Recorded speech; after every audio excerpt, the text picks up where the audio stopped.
I am very excited to welcome our third speaker. We have Laurent de Mercey, who is from the European Commission Directorate General Regio in the unit Smart and Sustainable Growth. Now, his talk is Cohesion Policy, What's in it for Culture? Now, it's through cohesion policy that the European Union supports its different regions with the aim of reducing disparities between the Union and fostering development of the different sectors. So Laurent will explain what the cultural sector should expect from the cohesion policy, laying particular focus on support measures during the COVID-19 crisis and the future programming period 21 to 27. So welcome to you, Laurent. Are you there? Yes, can you hear me?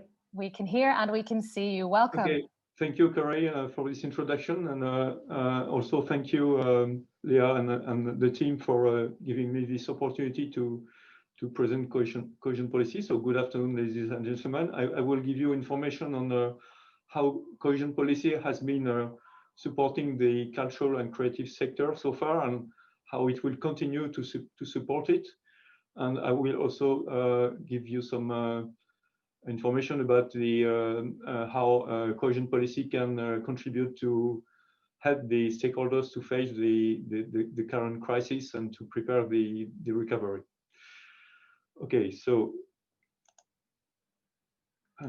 trying to, yeah. Okay, so I prepared this slide for those who are not quite familiar with cohesion policy.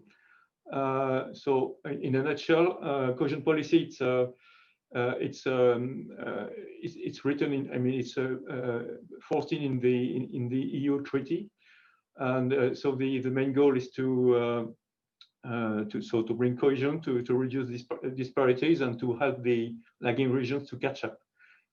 It's about 1/3 cohesion policy. It's about 1/3 of the EU budget in 5 European structural and investment funds. So the main fund is ERDF, the European Regional Development Fund. Okay, so I will more elaborate on ERDF and its support to culture and creative sector. And what is important for cohesion policy is that it's shared management. It's decentralized. It works with more than 450 operational programs, which are decided at the national and regional levels. So it's really shared responsibility between the Commission and which the Commission validates the programs, but the programs are built at the local level. And the cohesion policy focuses on the regional relevance, of course, and investments, durable investments, in particular, for example, productive investments in SMEs. I will come back to that later.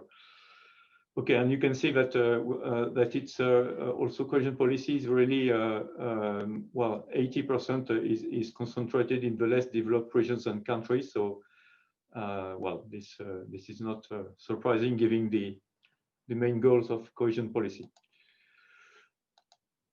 Then, okay, we can see that in terms of thematics, there are 11 thematic objectives for cohesion policy in the current period, for 2014-2020.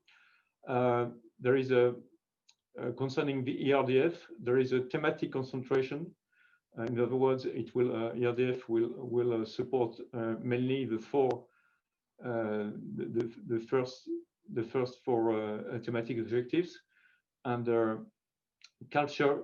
So culture support to the culture and creative sector goes mainly through the first thematic objective, which is about research and innovation.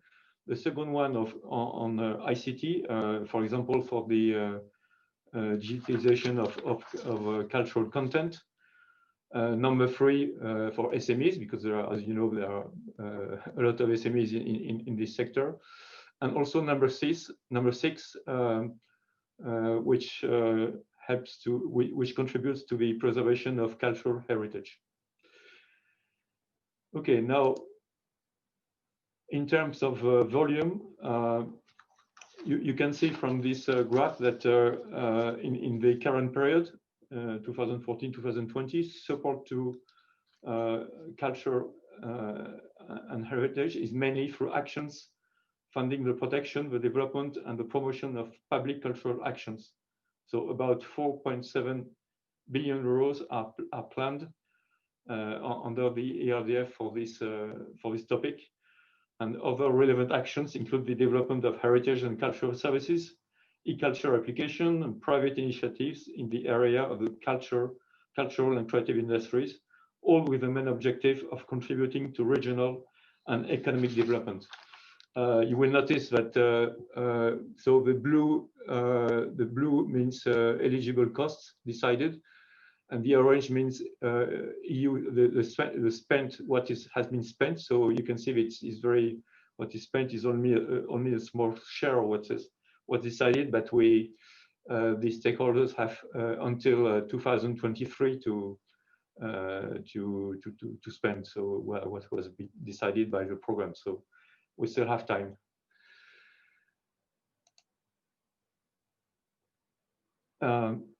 Okay, I would like to mention this smart specialization strategy. It's a very important tool for cohesion policy, which was introduced for the current period as an ex-ante conditionality. In other words, in order to receive funding for the research and innovation projects from ERDF, the member states and regions had to develop smart specialization strategies, so at national or regional level.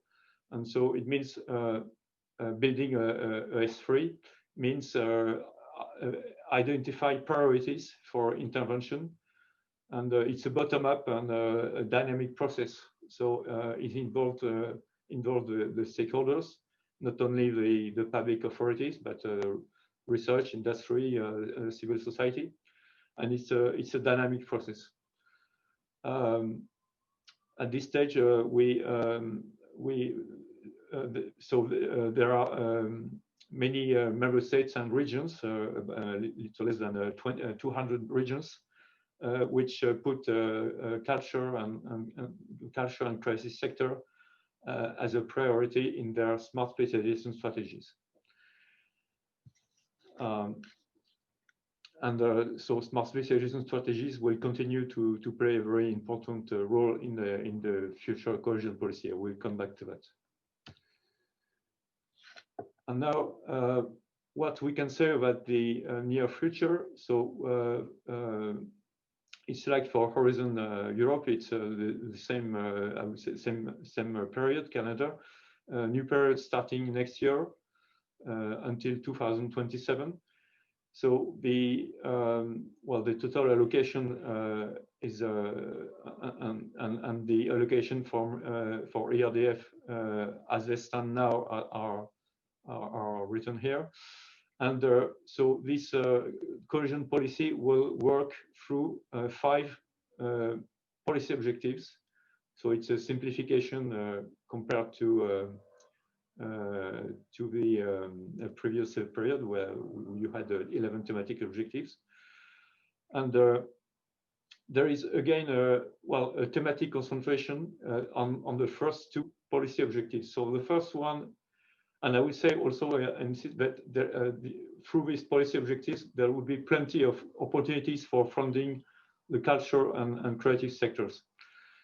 The first policy objective, it's to simplify, it's about it's for innovative projects. So it will specialization strategies will again be an enabling conditions. In other words, the stakeholders will have to propose to set up and propose smart specialization strategy in order to receive the ERDF funding, and it will cover research innovation, but also digitization, support to SMEs, and development of skills, specialized skills. And the funds, ERDF funds, will go to the priorities identified in the smart specialization strategies. The support to culture and creative sector will also go through the other policy objective. And I would like to stress the fourth one, which is a more social Europe, because recently, in the context of the EU recovery package, a new specific objective, so each policy objective is divided in specific objectives, so a new specific objective will be related to culture and tourism.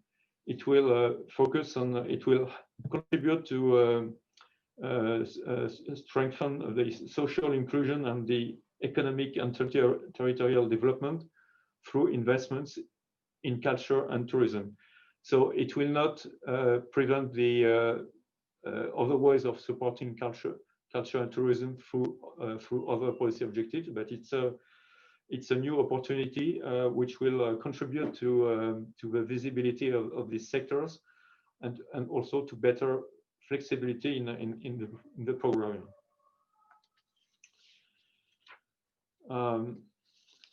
Then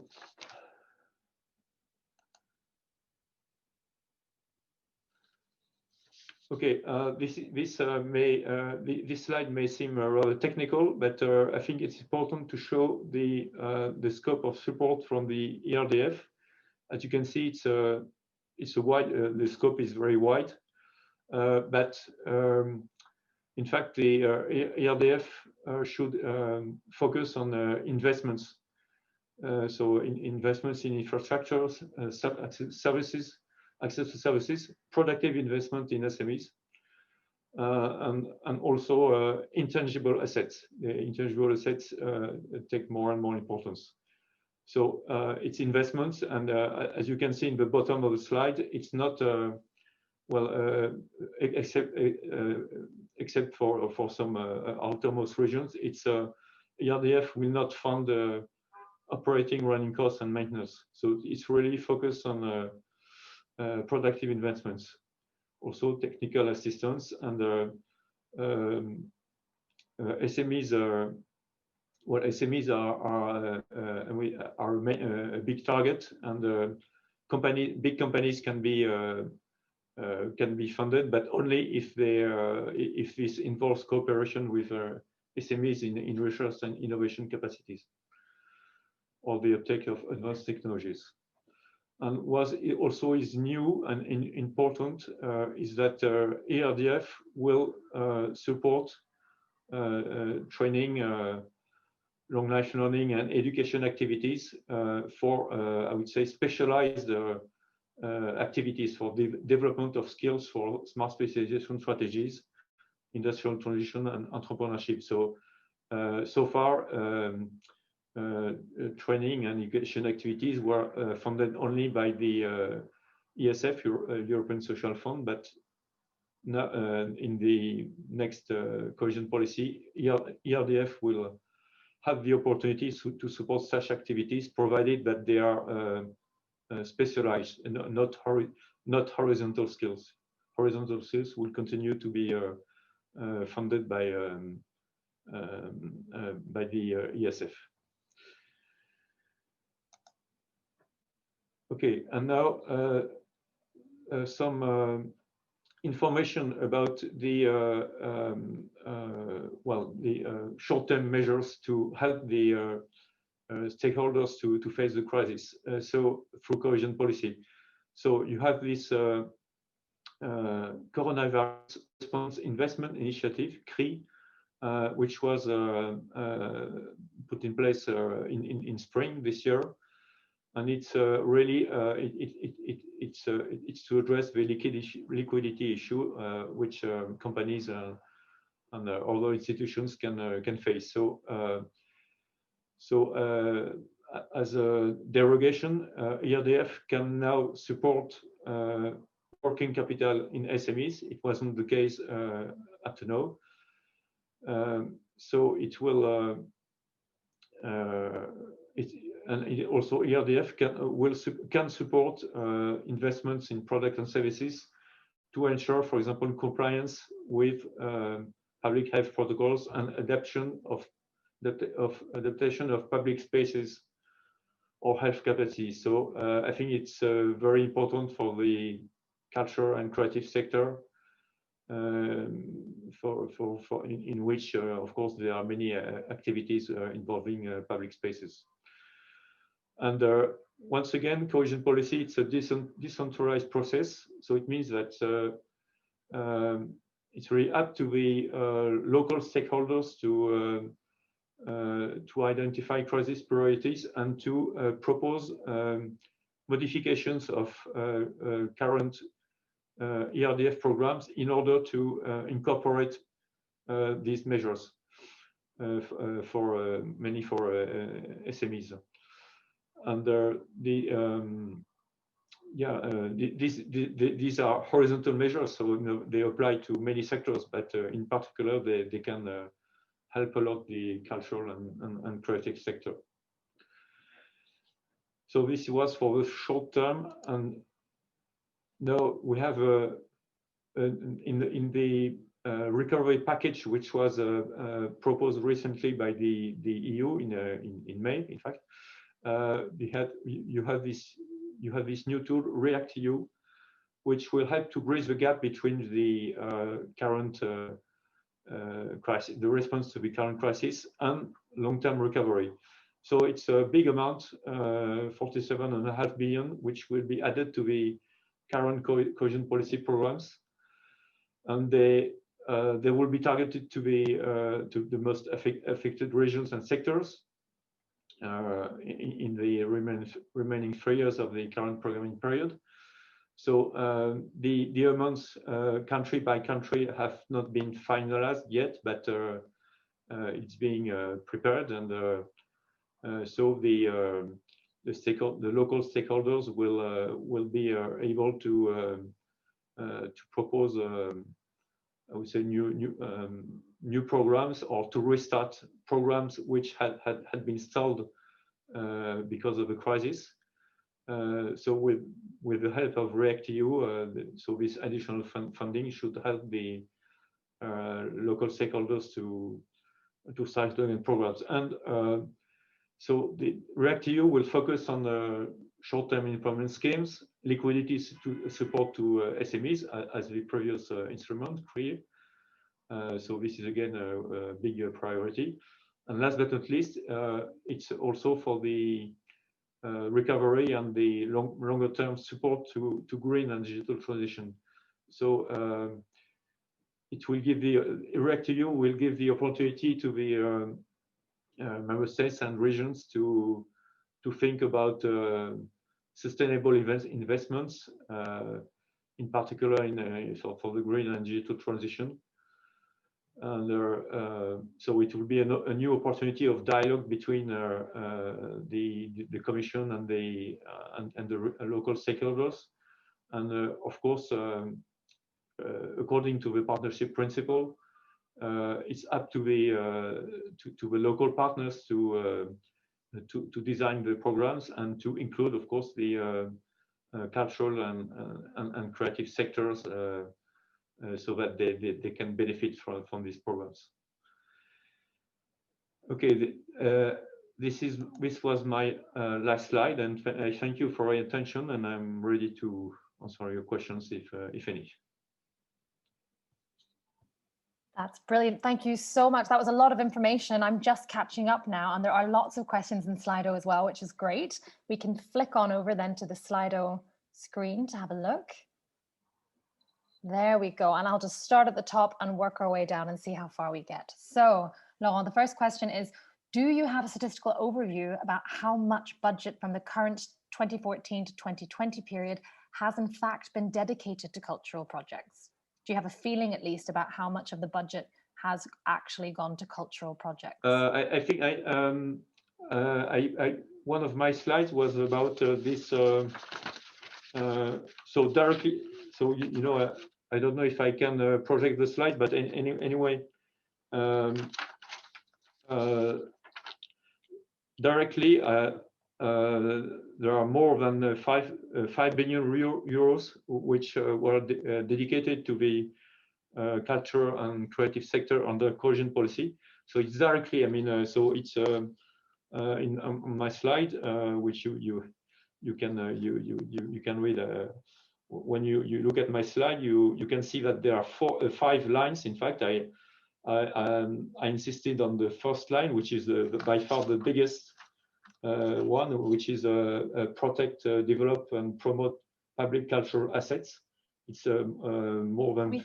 Can we flick back to that slide, perhaps, if our technical team can do us the favor? We'll just quickly jump back off and back into the presentation.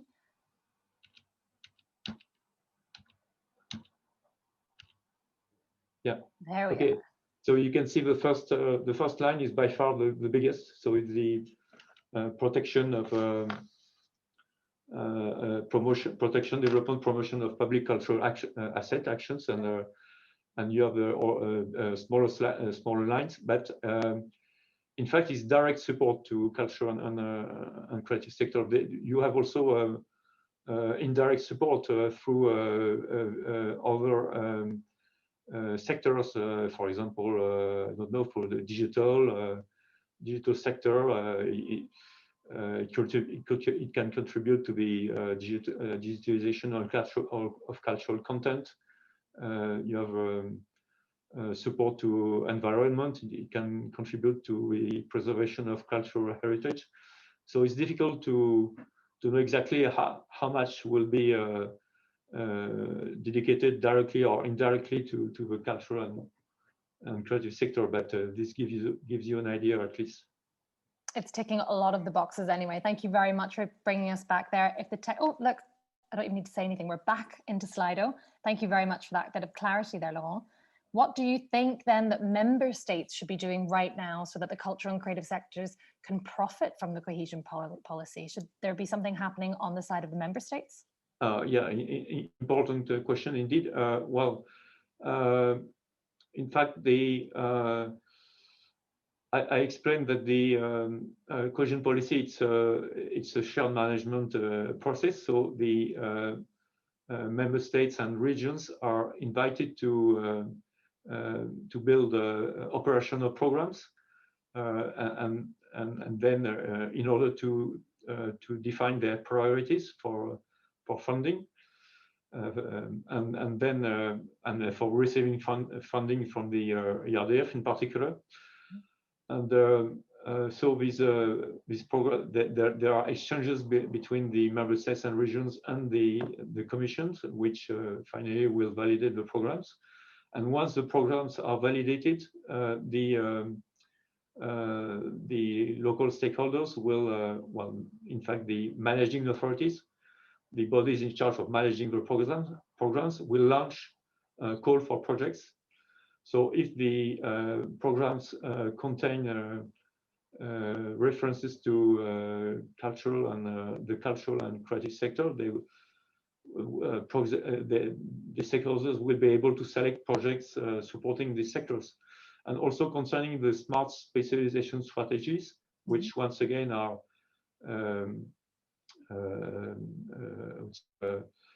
ex-ante conditionality and enabling conditions for the funding of research innovation, and also support to SMEs, digitization. So these smart specialization strategies must contain priorities on the cultural and creative sector in order for this sector to be to receive funding through this policy objective on innovation. So this is very important for the stakeholders to know. Yeah, brilliant. And I think you almost kind of, oh, again, my questions are disappearing. There we go. It's coming back. They're just being reordered. You did touch on this a little. Do you inform the regional and federal entities sufficiently so that they're able to properly inform the cultural and creative sector about these opportunities? That's probably a bit of a critical question, but do you think that they get enough information? Yes, there are several ways of informing the well, regional, for example, for the national entities, there was recently a meeting of the national representatives of the cultural ministries, and it was a meeting organized by the Council, European Council. So information was given on the future of cohesion policy and the support it can give to the cultural creative sector, like I'm doing now. And there are many fora which involve regions. For example, next week you have the European Week of Regions and Cities. It's organized this week online, of course, but there are some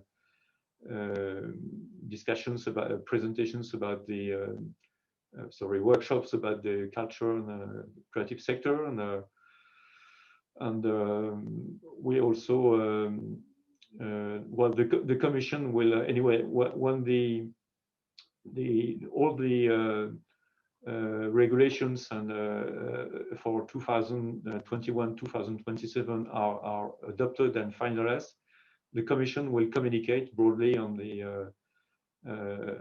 on cohesion policy, on ERDF, and it will give an opportunity to also to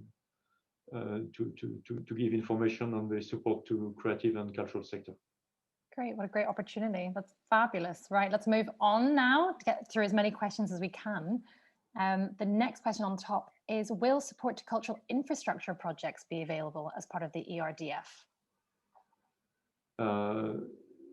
Yes, but cultural infrastructure, yes, provided, but it's not. It should support. It should not support operating costs and maintenance, as I said. It's really, we'd say, productive investments. Not under the. What is important also is that the investments must be sustainable. I mean, before selecting a project, the managing authorities have to ensure that the projects are financially sustainable. It means that the projects cannot rely only on public support. They need to have a sustainable business model. Sustainable model of financing. Yeah. Okay, great. Thank you. Does shared management mean that the different regions in charge can also change or adapt their priorities to the needs?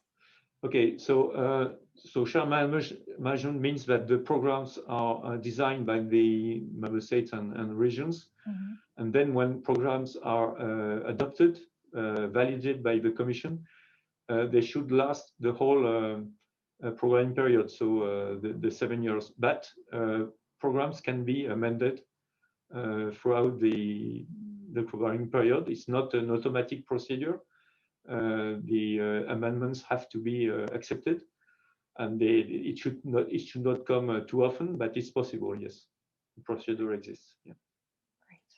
Does cohesion policy also involve non-EU countries from the European neighbourhood?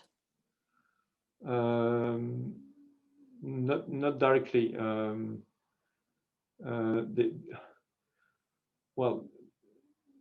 The main ERDF, not directly, but there are some cooperation programs which are under other instruments which can involve the cooperation with European neighborhood. Yeah. Okay, good to know. Considering that these funds are not managed from regional or federal levels, can they work as co-funding for Creative Europe or Erasmus projects as well? Is that a possibility? Because they're not regional or federal levels, can you use them in cooperation with funding from Creative Europe? Yes, there are possibilities. There are possibilities for co-funding. In fact, the rules should be published in due course, but there will be indeed opportunities for co-funding also with Horizon Europe. Yeah. Great. And that one's gone. Investment not only in business, but in educational and cultural infrastructure, such as libraries, is much needed. Will this also be a focus from 2021 onwards? not just business investments, but also educational and cultural infrastructure. Yes, I think yes, of course. Businesses are not the only target. Yeah, ERDF can support also public institutions and entities like libraries. There is no exclusivity for companies. Yes. Great. Okay, I've got 3 questions in 2 minutes. Let's see how far we get, Laurent. What about international cooperation projects support? Oh, we've got more than 2 questions. Anyway, what about international cooperation project supports in our global world? It's a big one to try and finish in 2 minutes. Once again, the main target of cohesion policy is to help the less developed European EU regions to catch up, but there are also some tools for international cooperation projects. But in terms of funding, it's I would say it's rather marginal. We'll risk it. We'll try going on. Is there a risk of the funding for culture projects being cut as so much funds are still unused? As I tried to explain, in fact, culture is not. There is no predefined budget for culture in cohesion policy. In fact, it's because it's once again it's a decentralized process. So some countries will want to give a big priority to culture, others will do less, and it's very difficult. It's not impossible so to know in advance how much will be dedicated to culture. But I mentioned this new specific objective on culture and tourism under the new cohesion policy. So indeed, it will it goes in the right direction. It will give more visibility to the cultural sector. So I think you should not be worried about funding for culture. On the contrary, there are increased opportunities in the context of the crisis and the recovery. Absolutely. Culture and tourism were the hardest hit and are getting the most support, we hope. Laurent, you were a champion. Well done. You answered a lightning round of questions there. I'm sorry that we can't come to more. There's lots of engaged questions. Thank you so much for your time. Thank you too. Great speaking to you.